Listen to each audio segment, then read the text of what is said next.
Just want to say I appreciate everyone's patience this morning. I'd like to say that we were able to take the suspect into custody. It's my understanding no one has been hurt. That is truly a blessing. As many rounds that were fired, as many neighbors that we were able to evacuate. It truly was a blessing that, again, it's my understanding that no one was hurt. The name of the suspect is Kent Sheehan. He's 56 years old. This was his residence that he had barricaded himself in. Officers are actively searching that to make sure that there is no one in the house. We believe that he was in there alone. But again, this is real time.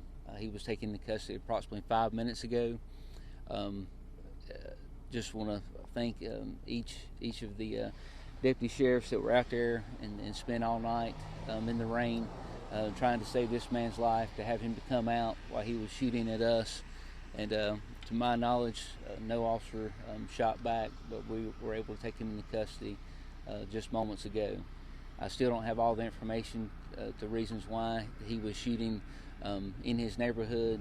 I do understand he had some sort of disagreement or was upset with a landlord, and that's what the original shots, as my understanding, were toward a neighbor.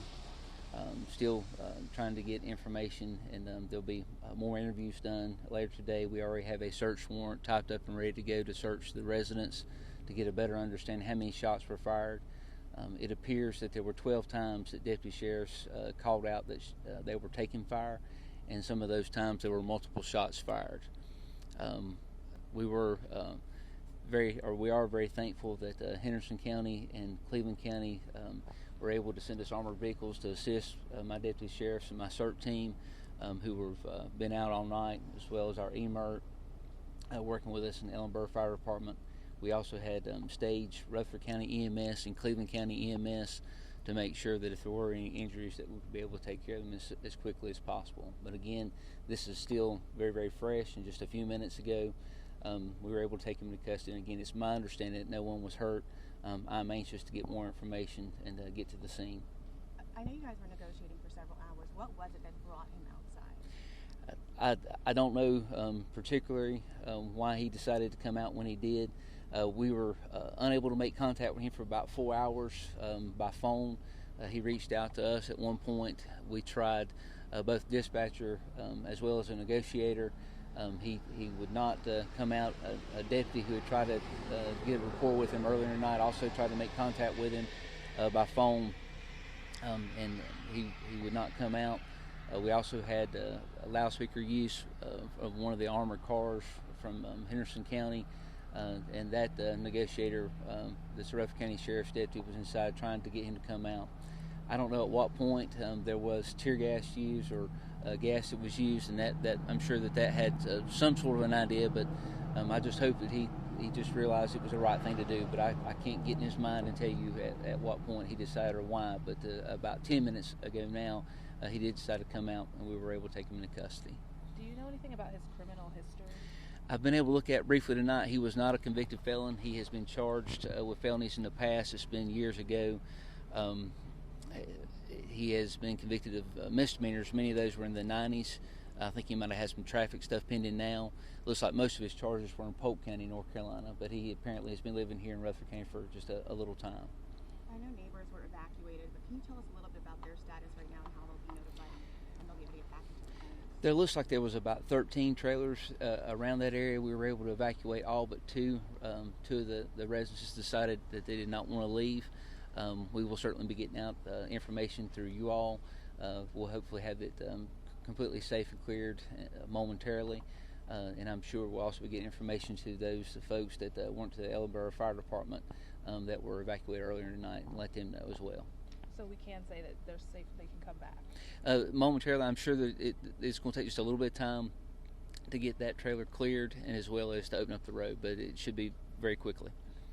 And then also, are you charging him with anything? There is a warrant for assault with a deadly weapon with intent to kill on the initial victim. We will be continuing the investigation for charges for him firing at my deputy sheriffs as well. So what sparked all this? Was it a shots fired call? Yes, we had the original call came in, I believe it was approximately 9:40. last night, and that was that he was either had a gun in the trailer park or was shooting in the trailer park. And then we had that was at 9:40. Then at 9:55, we had information that he had shot at a landlord, and we had our first deputy sheriffs arrive at 10:01, and then from that time until 11:55, we continued to take fire from him off and on approximately 12 times that the deputy sheriffs were able to call out on the radio that they were receiving fire. So Did a you bullet responded. strike that landlord? It's my understanding that he was not hit. He was not injured. And it was the landlord that he was shooting at. Yes, initially? since a person that was in that type of position, I'm not sure if he's specifically the landlord, but he was doing those type of duties. And what time did you respond? We received a call at 9:40. It was not that someone was shot, but it was that he had a gun or that he was shooting a gun in the trailer park. Then at 9:55, it was confirmed that that we had an actual victim that says he was being shot at, and then we arrived at 10:01.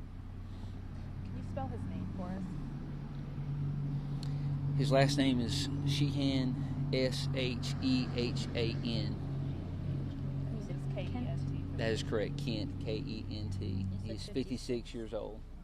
And you don't know what he was convicted of in the past? I don't have all that in front of me.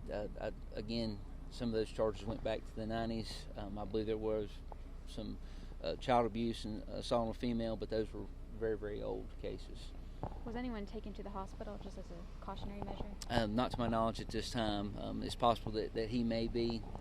Again, I came to speak to you all just as quickly as we took him into custody. Thank you. Thank you. Thank you all. We'll certainly get some information out later.